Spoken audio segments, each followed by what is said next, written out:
Hello everybody, I'm just going to wait for a few of you to come along and work out why my computer is wheezing so badly. You might even be able to hear it in the background. But anyway, I'm just going to close one of my about 500 tabs that are on my computer. I'm likely to accidentally close this one, I'm sure. But anyway, I'm waiting for a few more of you to join. Nobody's here. Nobody loves me. That's about as operatic as I get. So I hope you're fully appreciating the lovely display of presents behind me. Me and Lucy thought the wall looked a bit bare, and then we realised if I put presents behind me, you won't see them anyway because they're too far down. And this was the best that we could manage. I think basically of all the rules of webinars, me and Lucy just are not ready to cut it as professional webinar people. I think that's the bottom line. Hi everybody. No, it's not my special Xmas chair. I'm actually house sitting at a friend's, and so this was the only place I could quite manage with this blank wall behind me, but it does not look like a Christmas chair. You're absolutely right. But it is just our really poor design skills. I hope you fully appreciate those poor design skills. Right, cool. I'm going to make a start in just a moment. I hope you're all doing well. I hope you're not all too stressed. I hope that you're actually just enjoying a rest, because I know everybody in the group is incredibly busy. And so just using the time for a rest is amazing. In fact, that should be one of the things that we should talk about. Right. My computer's still wheezing like an older one, but anyway. Okie doke, folks. So, getting through Christmas. For some of you, this will be your first Christmas. For some of you, I know it's the second, even third Christmas that you've now done. But it's really interesting. This is my 6th Christmas I've done. Yeah, it's my 6th Christmas I've done.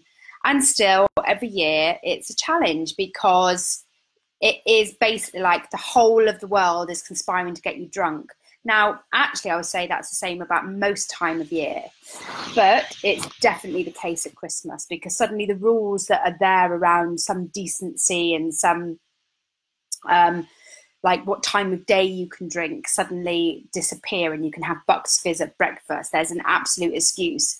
And the reason why that's probably very difficult for us is because in the past, we all took advantage of those opportunities. It was absolutely fine to go hell for leather, do it very publicly, because now there were no rules, because it's Christmas.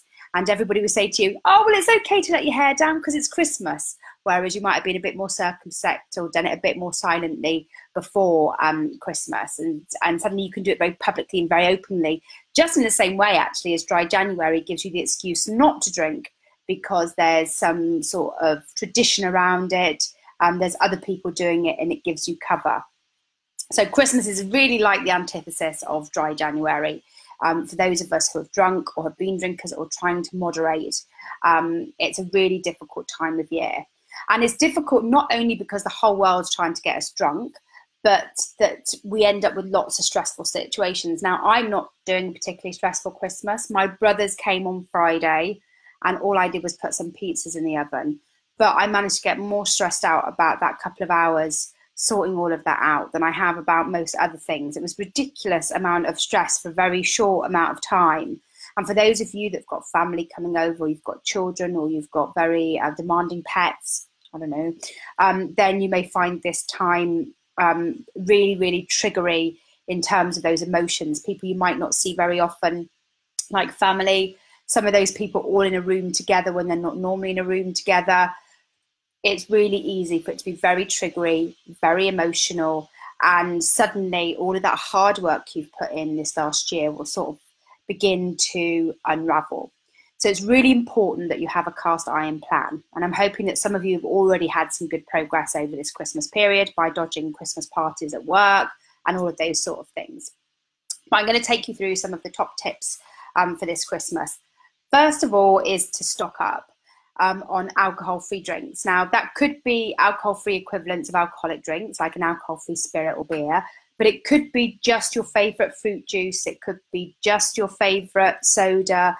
It could be some really interesting cordials. It is really up to you. But what's very important about this is that Christmas is all about treating yourself, whether you deserve it or not, whether Santa knows that you've been good or bad. It's all about treating yourself. And so you need to feel that you have something there for you that feels like you're indulging and you're treating yourself, and it's a special day, the same as anyone else. So you could go to town and spend, you know, £4 on a very fancy pants bottle of cordial and top it up with fizzy water. Whatever it is that separates what you do the rest of the year with what you're doing today on Christmas Day. So when everyone's uncorking their wine because it's a special day, you're uncorking or unscrewing or doing whatever, getting something that is special for you and feels like your treat that you've picked for you. And it's actually not just about replacing the alcohol with something else. It's about dealing with that psychological, tricking yourself psychologically, that this is a reward, because alcohol for so long has fitted into that reward shaped hole. Oh, I've had a stressful day, I deserve a treat, I'll have a drink. Oh, it's my birthday, I deserve a drink. Oh, and so on and so on. It's Christmas, I deserve a drink. So what you're doing is you're at least going some of the way to dealing with that psychological thing that is both a hang on from when you were drinking, but also was is partly what society is telling us through advertising at the moment, that this is a time to treat yourself, do something special, get something you wouldn't normally buy. So do have a little think. If it's something that you might pick up off the shelf because it looks interesting and don't like it later, that's absolutely fine. There's no reason why you can't use Christmas to experiment, but make sure you've got some stuff in. Make sure that you've got something to fill that treat-shaped hole. And so like I say, that could be alcohol-free drinks. Sorry, just seeing what Dawn wrote earlier. It could be about alcohol-free drinks. It could also be about foodstuffs. So again, it's about putting something in your mouth and saying, well, this is for me, it's my treat, it's today. It could be, you know, your favorite chocolates. It could be a really expensive, you know, ham from the Italian deli down the road. It could be something that you don't normally eat. It could be something new you haven't tried. It could be some very expensive exotic pate. Whatever it is, again, they fill the treat-shaped hole. So while everyone else is knocking back the beers, you can go, well, that's okay because I've got A, B, or C in the kitchen. I'm just going to nip in and have that now. So again, it could be drinks, or it could be foodstuffs. But make sure you stock up, have a few things, and then hide them. You have to hide them, because otherwise everyone else will drink them. Because they'll go, ooh, that looks interesting. Can I have some of yours? And you're like, no, I've got just enough for myself, and this day is really important for me to get through. So you can't say that to people. No, I'm trying really hard not to drink today, so really you can't have any of my massive bottle of iceberg alcohol-free wine. Makes you look really horrible, right? But it's really important that you do protect your treats for you. And if you can't tell people why they're important for you and therefore they should keep their mitts off, then you need to hide them to make sure that you've got them, or you've got extra supplies in so that you can look generous while still having what you need for you. But all of this is about protecting your sobriety and protecting your goal this Christmas. And that's the same if you're cutting down and you've decided that these are the 4 beers you're going to drink today. Make sure that you have those and spread across the day. Nobody's going to take your beer and you're going to go hankering after something else. Make sure you keep your day tight and planned, and you have those things for you ready at port of call. Cool. So, I'm just checking. Well done, Peter. A massive trifle. It's a bit hard to hide a massive trifle because you have to have a fridge for it. Although I wouldn't be against the idea that you should actually buy a special fridge, hide it somewhere in your house so you can put all of your stash in it, even stick a lock on it, you know, whatever it takes. You know, that 50 quid for a little small fridge is going to be worth it on the day if you can make sure that you can protect your sobriety. Absolutely. So yes, definitely have a little look at how you might do that. And I was going to just do a small poll, but I can't find it. Wait a minute. Oh, Why isn't it letting me do it now? Oh, wait a minute. Oh, I'm doing something wrong. Oh, I was trying to like win the technology game here, and let me see. Oh yeah, here we go.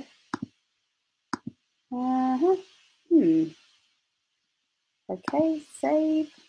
Oh, it's going to do a little interactive poll, which they're now allowing you to do on Facebook, but it doesn't seem to allow me to want to do it. Ah, here we are. What's your favourite non-booze treat? My favourite non-booze treat is actually finding a new little gadgety thing on Facebook and then making it work. So sorry that was a bit painful, but come on, vote, vote, vote, vote now. Vote. Oh. Right. In the meantime, what next? Well, everyone focuses on Christmas Day itself, but obviously it's days in and around. It's the days that you have off. I'm sure a lot of you won't be going into work on Monday. Some of you will. I'm going into work on Monday, but there's all sorts of things that you can do around Christmas to create new traditions. And you may have found, like I did, that you've got lots of traditions that you called traditions, but were really designed as excuses for you to drink. That could be that you always opened a bottle of wine before dinner or the lunch while you were cooking. It could be that you always had whiskey when you were decorating the Christmas tree. I'm sure you've managed to find a million different traditions that all involve drinking over Christmas. There's no reason now, with the extra time you have left in your day, because A, you're not hungover on Christmas morning, and B, you have got you've got a lot more time because you're not thinking about drinking and you're not thinking about opening those bottles of wine. You can begin to do some different traditions, and you might want to plan your day to think about, what would I love to do instead? Would I love to just go for a short walk with child number one? Because we never spend any time now they're getting older, and maybe for half an hour we could go for a walk around the block, maybe take some Christmas cards to some neighbours and make that a new tradition. And that way you'll get some one-on-one time with somebody you really care about, and you can have a nice chat with them without anybody else interfering. You know, you don't have to do, I remember our family tradition used to be always going to the pub before Christmas lunch. So my mum and nan would stay at home and do all the cooking, and then everyone else would go to the pub and we'd all go to the pub. But it's just an excuse to get on the beers a bit earlier. But there's no reason why you can't talk to or converse with those people in a different way beforehand. Don't know how to get rid of this poll now. Oh, wait a minute, I can publish results. Hang on a minute. No one wants crisps on Christmas Day? Let me publish that, see what it says. It should have told you something. I don't know. Allow voting after your live video. Oh yes, I would like that. Okay. Hope that was okay for you all.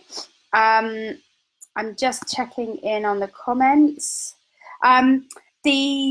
So like I said, you can redesign your Christmas to have new traditions, and that could be the new way of doing Christmas Eve. You might want to, you know, there's all sorts of things you can do, from going out into helping the homeless in different projects around the country. You may decide that you want to go shopping Christmas Eve, which you may not have done before because it was too easy to go and drink instead. You may want to see what pantos are on near you and take the family for a jolly day out. The pantos start again on Boxing Day, people. It's one of the most exciting things.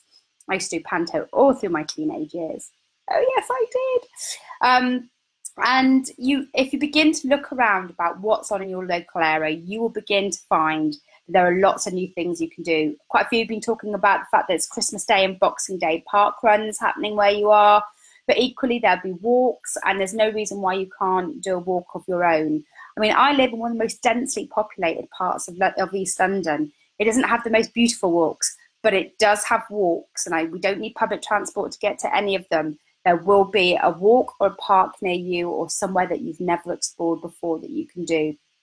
So again, start to think about what you would like from your Christmas Day when you happen to have these people around, people that you care about, and it may be that you can use some of that time to diffuse some of the tensions by separating people off and going off and doing walks and talks and all sorts of other things. And it's also not too late to stock up on games. It's easier to win Christmas games if you're sober. It's why Yussi won't play Christmas games with me, I'm convinced, because he's frightened of being a loser. That's all I can say. But again, you know, maybe borrow some games from other people. You don't even have to buy them yourselves. Make those new traditions for yourself. Have a little think. Share what your ideas are, what you're going to do that's different, what you're going to do that's meaningful, what you think is going to become a new tradition for you over this Christmas. Okay, next is taking time for yourself around Christmas. I used to be very bad at this because I guess partly because once you're in a social space, you've got an excuse to drink. And drinking on your own still at Christmas, around Christmas, seems like the wrong thing to be doing. So always being around people was what I did. And actually what I've learned is I need time out on Christmas Day. One of the loveliest things I did last Christmas, my grandmother's 96 now, and she got married again when she was 83 to a man who's the same age as her. So they're both 96 and they spend all day, every day with each other. They can't move very far. They're not very mobile anymore. One of the loveliest parts I did, things I did last Christmas, was my nan needed to have a lie down. And I just went and laid down on the bed with her and had a chat. And I realised it's the first time I've had a chat with her on her own since she was 83, because Bob's always been there.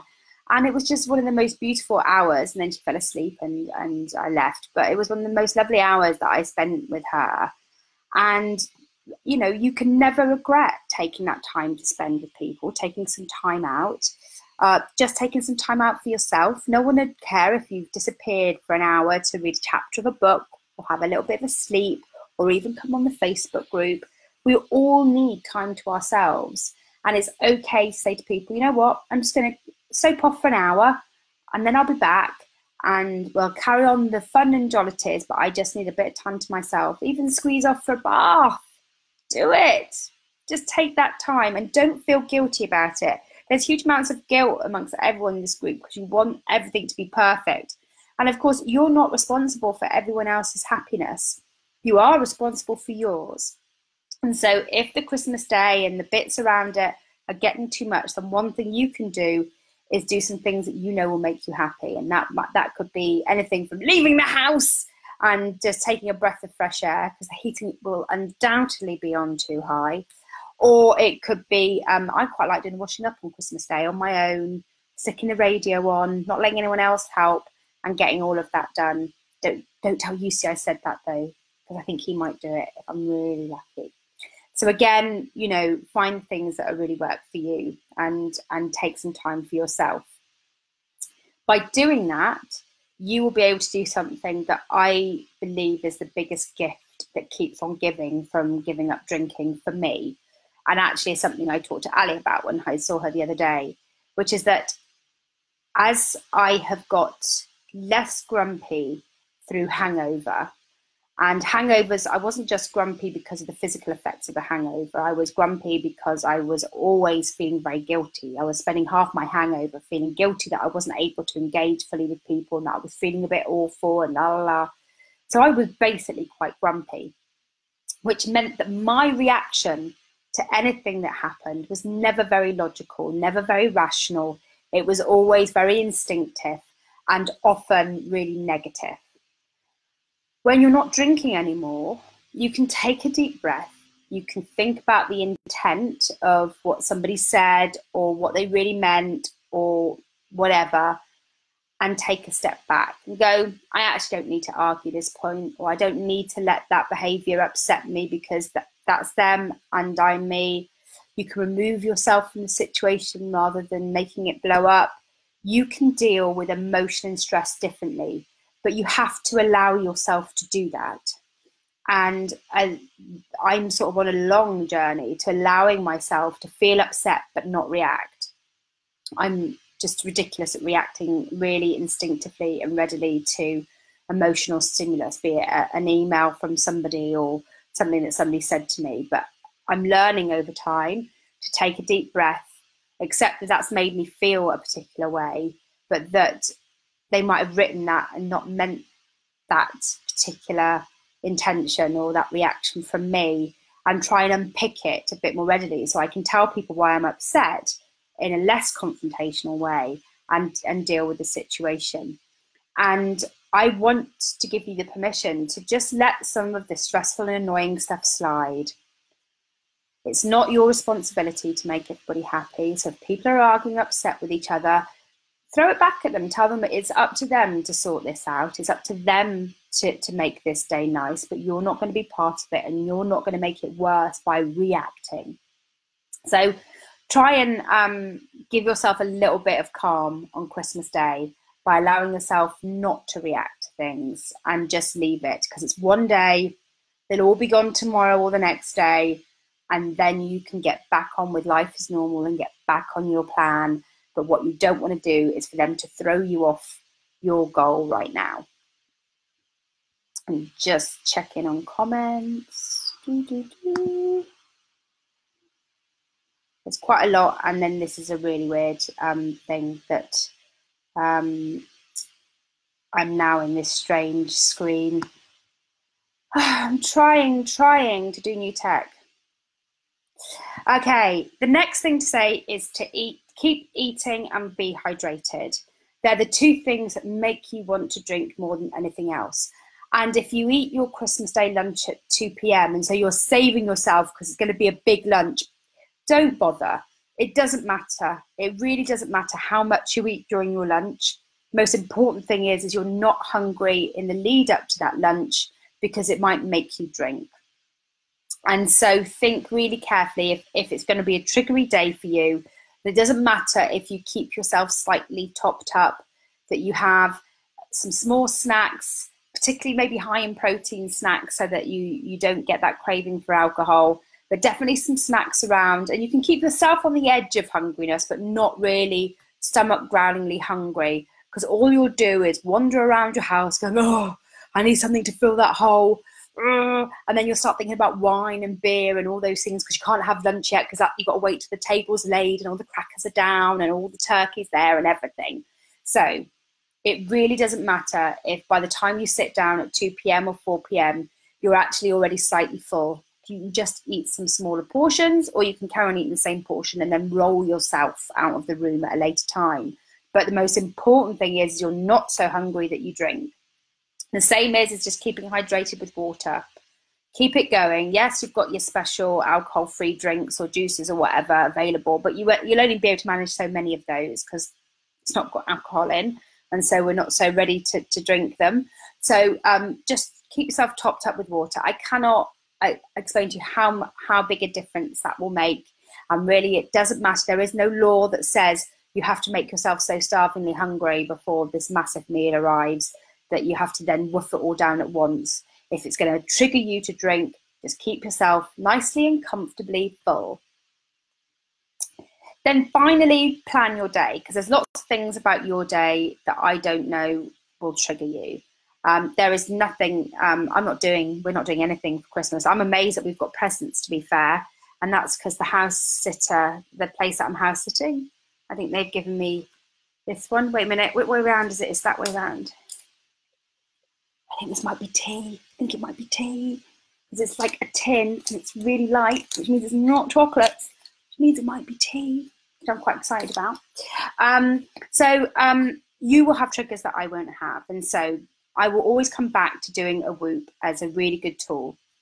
So whoop means wish, obstacle, no, wait a minute, wish, objective, obstacle, plan.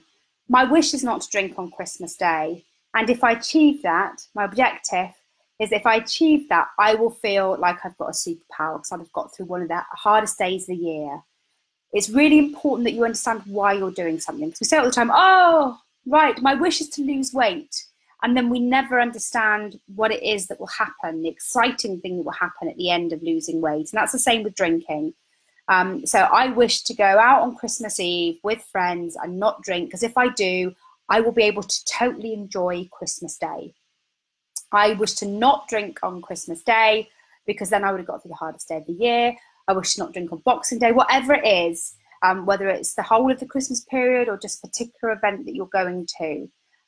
Think about how you will feel, what you will think, what you will see if you achieve that. Coming on the group on Boxing Day and telling everybody you got through Christmas Day will make you feel like $1 million, right? Because you're going to get some amazing responses. And if you want those responses on Boxing Day, then your wish is to not drink on Christmas Day, because you want love and adoration from everyone else in Club Soda. And it's okay to want and ask for that if that will help you achieve your goal, right? Then you need to think about the obstacles. So what are the obstacles in your way? Is it the fact that everyone will be having Bucks Fizz at breakfast? Is it because your family do go to the pub before Christmas lunch? Is it that somebody will undoubtedly bring a very artisan gin? Is it because once everyone's sat down at the table and they've all got a glass of wine and you haven't, you will begin to feel a little bit left out? Whatever it is, you can write down as many obstacles as you like. They could be feelings, or they could be real things, or they could be things that other people do that may trigger you. Write as long a list as is feasibly possible for you, and then begin to look at the plan. Right, my plan for dealing with going to the pub on Christmas Day is to offer to help my mum by peeling the spuds, and suggesting we might listen to some of the radio comedy while we're doing it and have a nice little bit of bonding time together. Or you may decide that you'll go for a walk instead and see if anyone wants to join you on that, which you might be surprised, they may want to. You may decide that if they've got an artisan gin, you'll have an artisan alcohol-free gin. Whatever it is, go through all the list of possible plans that you can. And that can include nipping off to read a chapter of a book, coming and looking at the Club Soda community. Joe's put up the raising a glass. Make sure that you raise a glass, whatever you're drinking on Christmas Day, on that event on the Facebook group. It will give you a little bit of a thing to plan for and to look forward to, and tell us that it's all going okay. So, you know, make as many plans as you like, and have a list that the minute something happens, the minute you feel a bit triggered, the minute someone upsets you, the minute a thought enters your mind, you go, you know what? I'll deal with that by going off and having a quick game of patience, or by challenging my brother to Scrabble, or by doing A, B, or C. You can have as long a list as you think is necessary, as long as it's there, you can see it, you know that you can enact it. So make a whoop for every potential trigger that you've got during Christmas Day. Make a whoop for the whole of the Christmas period, any particular events you've got in it. Even make a whoop if there's a particular family member who you know is going to annoy you. You know, I need a whoop to deal with, you know, annoying Uncle Derek. Apologies to any of you if you've got an Uncle Derek that isn't annoying. But, you know, how are you going to deal with just Uncle Derek? It's absolutely fine for you to make that plan, write it on your phone, share it here in the community. You know, there might be some people who can give you some advice back, and then see where, and then you'll it's like a belt and braces. Not only would you have surrounded yourself by the physical things that you will need to get through Christmas, but you would have planned through some of the key triggers of Christmas Day. And I can tell you, you cannot plan enough for this stuff. And the better planned you are, the more likely you are to succeed. At the end of Christmas, you're going to feel like you have a superpower. You will. Actually, saying that, I'm wearing my Olympic t-shirt. I brought this during the Olympic Games when I was volunteering. It was far too small for me. So the fact that I fit in it is bloody amazing. For the first time in, when was the Olympics? 6 years ago. But actually the Olympics was 3 months after I gave up drinking. And the fact that I did the whole of the Olympics as a sober person, getting up at 6 o'clock in the morning, getting to that Olympic Park, made me feel like I had a superpower. It was the most amazing feeling. And I want you to have that feeling this Christmas. I want you to get through a major, you know, cultural milestone, which it is. You know, everything focuses around Christmas, and to do it will make you feel amazing. It'll make you want to put it on a t-shirt, and next year go, oh, I did Christmas 2018 totally sober, this will be my second one, and maybe a long paragraph. Might need to be quite a long t-shirt, you know. But anyway, I want that feeling for you. I want that feeling of excitement, that you're finally getting over it, that sense of freedom that I have. And not only that sense of freedom, but the sense of mental clarity to now begin to deal with the other things that may either have been a reason for or a byproduct of my many, many years of drinking. So I'm going to leave it there. I can see that there's quite a few comments, but most of them are taking the mick out of me. Thank you. Thank you very much. I love you all. Oh, going to see Snow White. Cool. So keep asking questions on this webinar afterwards because I'm around. For those of you in the Christmas program, I'll be around again and there to support you all the way through Christmas. And I will see some of you next week in the webinar because we'll do New Year. And again, you know, the advice won't be much different to now. It is about planning. It is about thinking through the alternatives. It is about protecting yourself. But again, you'd have got through 2 major cultural milestones without drinking, which will be amazing. And I hope you like the poll. We'll see how it goes, whether we use it again or not. But have a good Christmas, everybody. I hope you're all doing whatever it is that you think is special and that you want. And I'm really excited to open these on Christmas Day. There's Devin tea. This is my friend. He knows what I like. All right, speak to you soon. Bye.